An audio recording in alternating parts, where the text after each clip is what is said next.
No. क्या वजह रही? आपने अभी एक सूचना दी हम लोगों को कि आपको कुछ नाराजगी थी प्रशासन से। देखिए,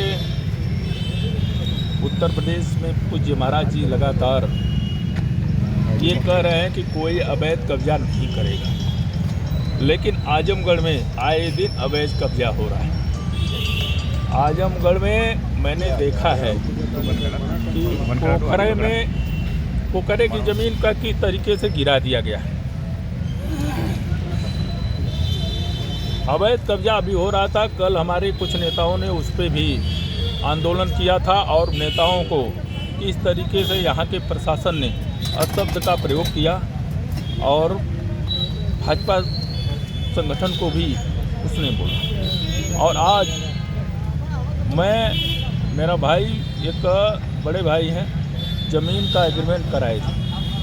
उनके मित्र मोनू, ओम प्रकाश चौबे, मोनू के मामा से, और वो ज़मीन पे लगातार जब पैमाइश हो गई, वहाँ पे लेखपाल कानगो और एसडीएम महोदय, सारे लोग, नायब, सारे लोग जा कर के चिन्हित कर दिए, तो फिर उस पर कार्य कराने का कोई औचित्य नहीं बनता।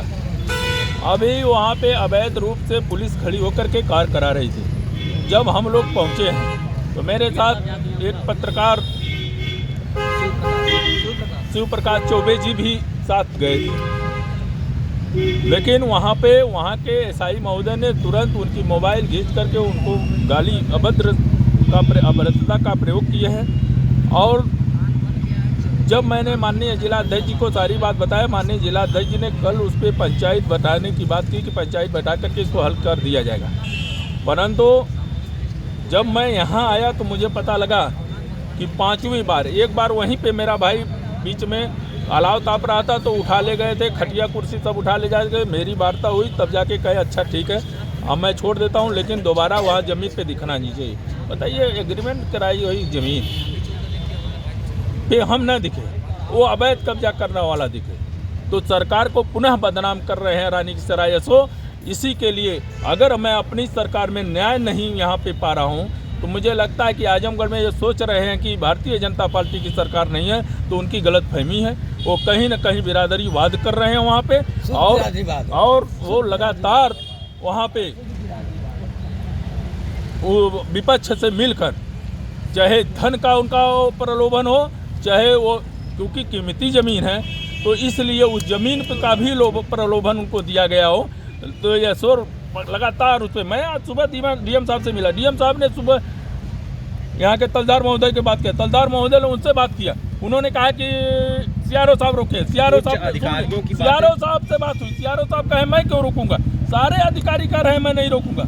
आखिर वहाँ पे लॉ एंड ऑर्डर मेंटेन करने के बजाय पुलिस होकर खड़ी होकर के वहाँ पे जुड़वा रही है, ये कतई बर्दाश्त नहीं किया जाना चाहिए। अभी आप कहाँ जा रहे हैं? और अभी हमारे कोतवाल साहब ने कहा है कि सीओ साहब के यहाँ जाना है, आइए हमारी यहाँ चाय पीजिए चौकी में, तो ठीक है। कभी थाना चौकी में इस तरह नहीं बैठा, आत्मदाह भी करने जा रहे थे, ऐसी जानकारी। देखिए, अभी तो वो पकड़न बाद में, अगर न्याय नहीं मिलेगा तो ऐसे राजनीति को ठोकर मार करके जीना हमको उचित नहीं।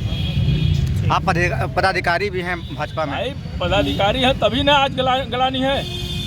इस तरीके से मेरे साथ हो रहा है और महाराज जी की सरकार को बदनाम किया जा रहा है, तो और जगह क्या होता होगा। अभी आपको क्या आश्वासन मिला है? आश्वासन मिला, हमको न्याय मिलेगा। अगर न्याय नहीं मिलेगा तो अग्रिम जो भी होगा मैं आपको लोगों को बताऊंगा। क्या पद है भैया भाजपा में आपका? मैं भारतीय जनता पार्टी का जिला उपाध्यक्ष। ठीक है।